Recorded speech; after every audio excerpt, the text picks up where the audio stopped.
it chapter by chapter, one bite at a time.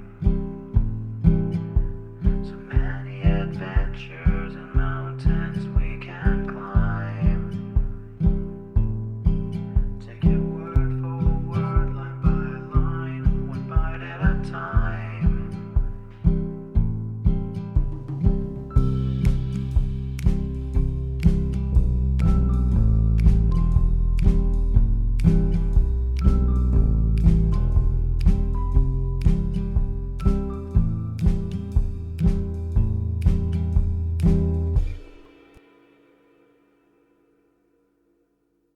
Welcome to Bite at a Time Books, where we read you your favorite classics one bite at a time. My name is Bree Carlile, and I love to read, and wanted to share my passion with listeners like you. If you want to know what's coming next and vote on upcoming books, sign up for our newsletter at biteatatimebooks.com. You'll also find our new t-shirts in the shop, including podcast shirts and quote shirts from your favorite classic novels. Be sure to follow my show on your favorite podcast platform so you get all the new episodes. You can find most of our links in the show notes. But also our website, biteatatimebooks.com, includes all of the links for our show, including to our Patreon to support the show, and YouTube, where we have special behind the narration of the episodes. We're part of the Bite at a Time Books Productions Network. If you'd also like to hear what inspired your favorite classic authors to write their novels, and what was going on in the world at the time, check out the Bite at a Time Books Behind the Story podcast, wherever you listen to podcasts. Please note, while we try to keep the text as close to the original as possible, some words have been changed to honor the marginalized communities who've identified the words as harmful, and to stay in alignment with Bite at a Time Books' brand values. Today we'll be continuing Les Miserables by Victor Hugo. Chapter 10. The System of Denials. The moment for closing the debate had arrived. The president had the accused stand up and address to him the customary question. "Have you anything to add to your defense?" The man did not appear to understand, as he stood there, twisting in his hands a terrible cap which he had. The president repeated the question. This time, the man heard it. He seemed to understand. He made a motion like a man who's just waking up, cast his eyes about him, stared at the audience, the gendarmes, his counsel, the jury, the court, laid his monstrous fist on the rim of woodwork in front of his bench, took another look, and all at once, fixing his glance upon the district attorney, he began to speak. It was like an eruption. It seemed, from the manner in which the words escaped from his mouth. Incoherent, impetuous, pell-mell, tumbling over each other, as though they were all pressing forward to issue forth at once. He said, "This is what I have to say, that I've been a wheelwright in Paris, and that I was with Monsieur Baloup. It is a hard trade. In the wheelwright's trade, one works always in the open air, in courtyards, under sheds when the masters are good, never in closed workshops, because space is required, you see. In winter, one gets so cold that one beats one's arms together to warm oneself, but the masters don't like it. They say it wastes time. Handling iron when there's ice between the paving stones is hard work. That wears a man out quickly. One is old while he's still quite young in that trade. At 40, a man is done for. I was 53. I was in a bad state. And then workmen are so mean. When a man is no longer young, they call him nothing but an old bird, old beast. I was not earning more than 30 sous a day. They paid me as little as possible. The masters took advantage of my age. And then I had my daughter, who was a laundress at the river. She earned a little also. It sufficed for us two. She had trouble also, all day long up to her waist in a tub, in rain, in snow. When the wind cuts your face, when it freezes, it is all the same. You must still wash. There are people who have not much linen and wait until late. If you do not wash, you lose your custom. The planks are badly joined and water drops on you from everywhere. You have your petticoats all damp above and below. That penetrates. She has also worked at the laundry of the Enfants Rouges, where the water comes through faucets. You are not in the tub there.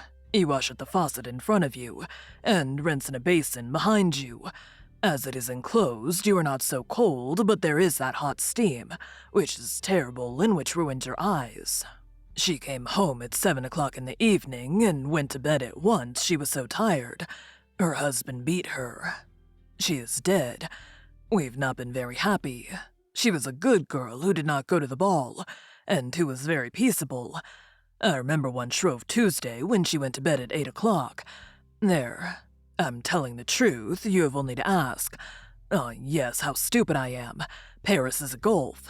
Who knows Father Champmathieu there? But Monsieur Baloup does, I tell you. Go see at Monsieur Baloup's, and after all, I don't know what is wanted of me. The man ceased speaking, and remained standing. He had said these things in a loud, rapid, hoarse voice, with a sort of irritated and savage ingenuousness. Once he paused to salute someone in the crowd. The sort of affirmations which he seemed to fling out before him at random came like hiccups, and to each he added the gesture of a woodcutter who's splitting wood. When he had finished, the audience burst into a laugh. He stared at the public, and perceiving that they were laughing and not understanding why, he began to laugh himself. It was inauspicious. The president, an attentive and benevolent man, raised his voice. He reminded the gentlemen of the jury that the Sieur Baloup, formerly a master wheelwright, with whom the accused stated that he had served, had been summoned in vain. He had become bankrupt and was not to be found.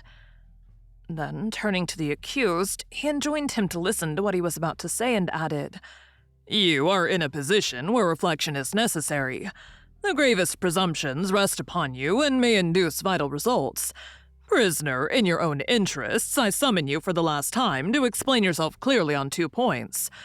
In the first place, did you or did you not climb the wall of the Piran orchard, break the branch, and steal the apples? That is to say, commit the crime of breaking in and theft. In the second place, are you the discharged convict, Jean Valjean, yes or no?" The prisoner shook his head with a capable air, like a man who is thoroughly understood, and who knows what answer he's going to make.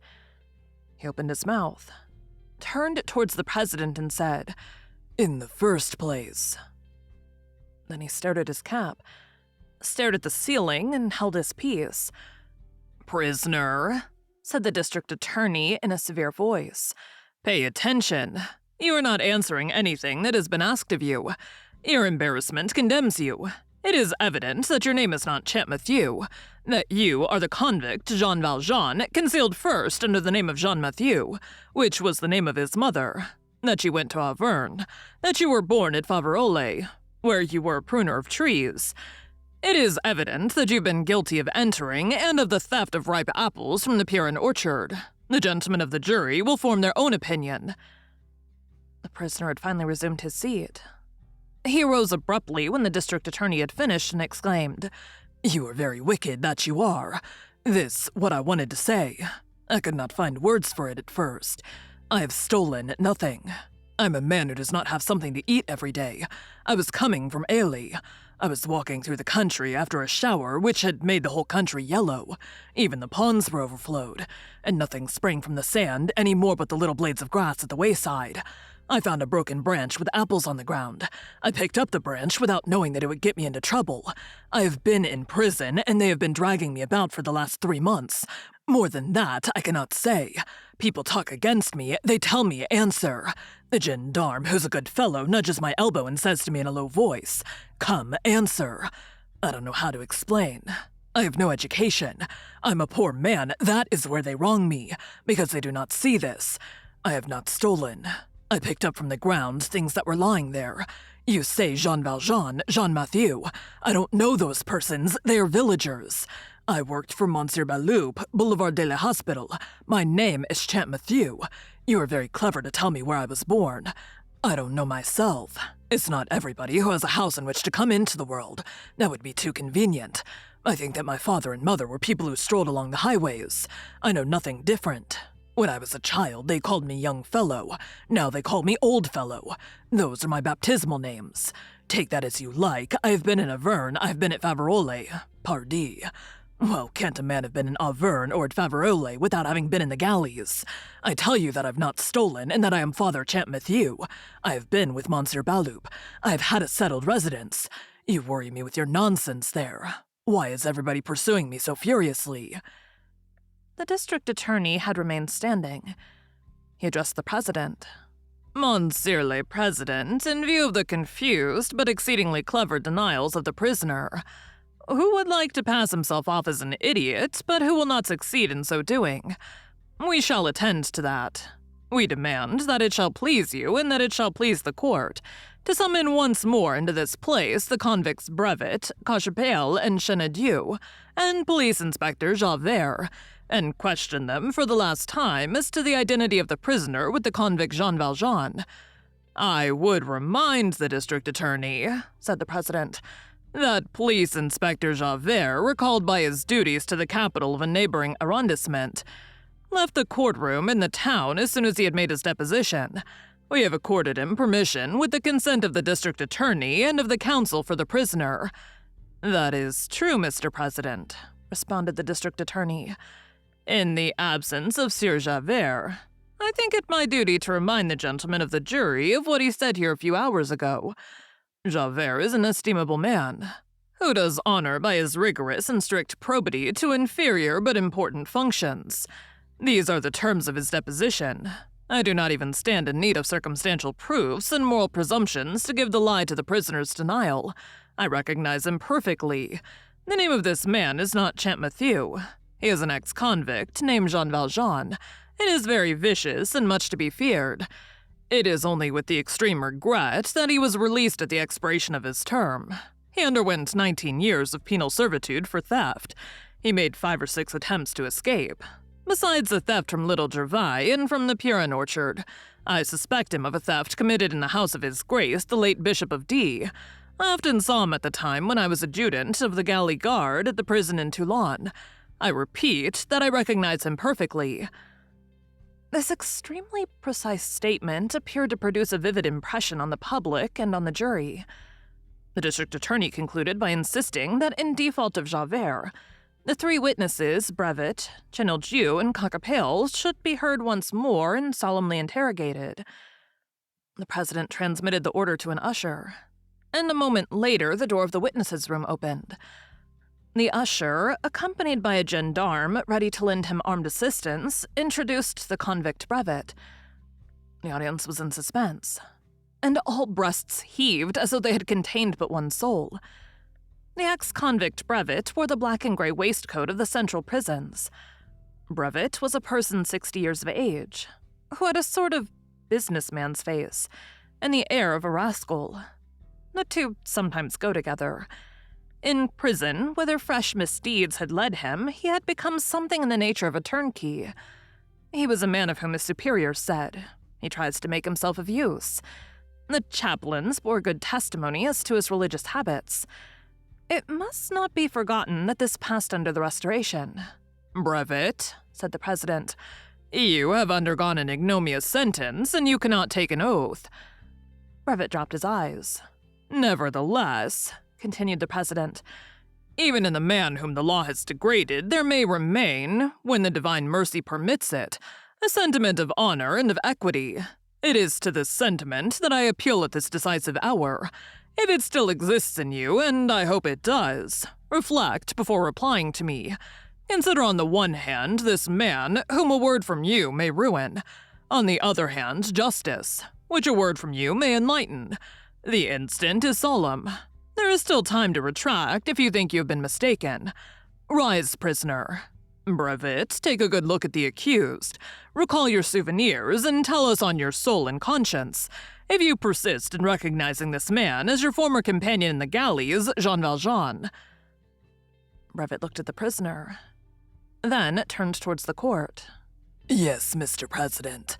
I was the first to recognize him, and I stick to it. That man is Jean Valjean, who entered at Toulon in 1796 and left in 1815. I left a year later. He is the heir of a brute now, but it must be because age has brutalized him. He was sly at the galleys. I recognize him positively. Take your seat, said the president. Prisoner, remain standing. Chenildieu was brought in. Prisoner for life, as was indicated by his red cassock and his green cap. He was serving out his sentence at the galleys of Toulon, whence he had been brought for this case. He was a small man of about 50, brisk, wrinkled, frail, yellow, brazen-faced, feverish, who had a sort of sickly feebleness about all his limbs and his whole person, and an immense force in his glance. His companions in the galleys had nicknamed him I Deny God, Je nie Dieu Chenildieu. The president addressed him in nearly the same words which he had used to Brevet. At the moment when he reminded him of his infamy, which deprived him of the right to take an oath, Chenildieu raised his head and looked the crowd in the face. The president invited him to reflection, and asked him, as he had asked Brevet, if he persisted in recognition of the prisoner. Chenildieu burst out laughing. Pardieu, as if I didn't recognize him. We were attached to the same chain for 5 years. So you were sulking, old fellow? Go take your seat, said the president. The usher brought in Cockapale. He was another convict for life, who had come from the galleys and was dressed in red. Like Chenildieu, was a peasant from Lourdes, and a half-bear of the Pyrenees. He had guarded the flocks among the mountains, and from a shepherd he had slipped into a brigand. Cockapale was no less savage and seemed even more stupid than the prisoner. He was one of those wretched men whom nature had sketched out for wild beasts, and on whom society puts the finishing touches as convicts in the galleys. The president tried to touch him with some grave and pathetic words, and asked him, as he had asked the other two, if he persisted without hesitation or trouble in recognizing the man who was standing before him. He is Jean Valjean, said Cockapale. He was even called Jean the Screw because he was so strong. Each of these affirmations from these 3 men, evidently sincere and in good faith, had raised in the audience a murmur of bad augury for the prisoner, a murmur which increased and lasted longer each time that a fresh declaration was added to the proceeding. The prisoner had listened to them, with that astounded face which was, according to the accusation, his principal means of defense. At the first, the gendarmes, his neighbors, had heard him mutter between his teeth, "Oh, well, he is a nice one." After the second, he said a little louder, with an air that was almost that of satisfaction, "Good." At the third, he cried, "Famous." The president addressed him. "Have you heard, prisoner? What have you to say?" He replied, "I say, famous." An uproar broke out among the audience, and was communicated to the jury. It was evident that the man was lost. "Ushers," said the president, "enforce silence. I'm going to sum up the arguments." At that moment, there was a movement just beside the president. A voice was heard crying, "Brevet, Chenildieu, Cockapale, look here!" All who heard that voice were chilled. So lamentable and terrible was it. All eyes were turned to the point whence it had proceeded. A man, placed among the privileged spectators who were seated behind the court, had just risen, had pushed open the half-door which separated the tribunal from the audience, and was standing in the middle of the hall. The president, the district attorney, Monsieur Babintembois, 20 persons recognized him, and exclaimed in concert, "Monsieur Madeleine." Thank you for joining Bite at a Time Books today, while we read a bite of one of your favorite classics.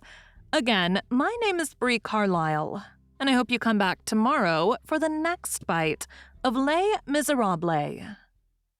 Don't forget to sign up for our newsletter at biteatatimebooks.com and check out the shop. You can check out the show notes or our website, biteatatimebooks.com, for the rest of the links for our show. We'd love to hear from you on social media as well.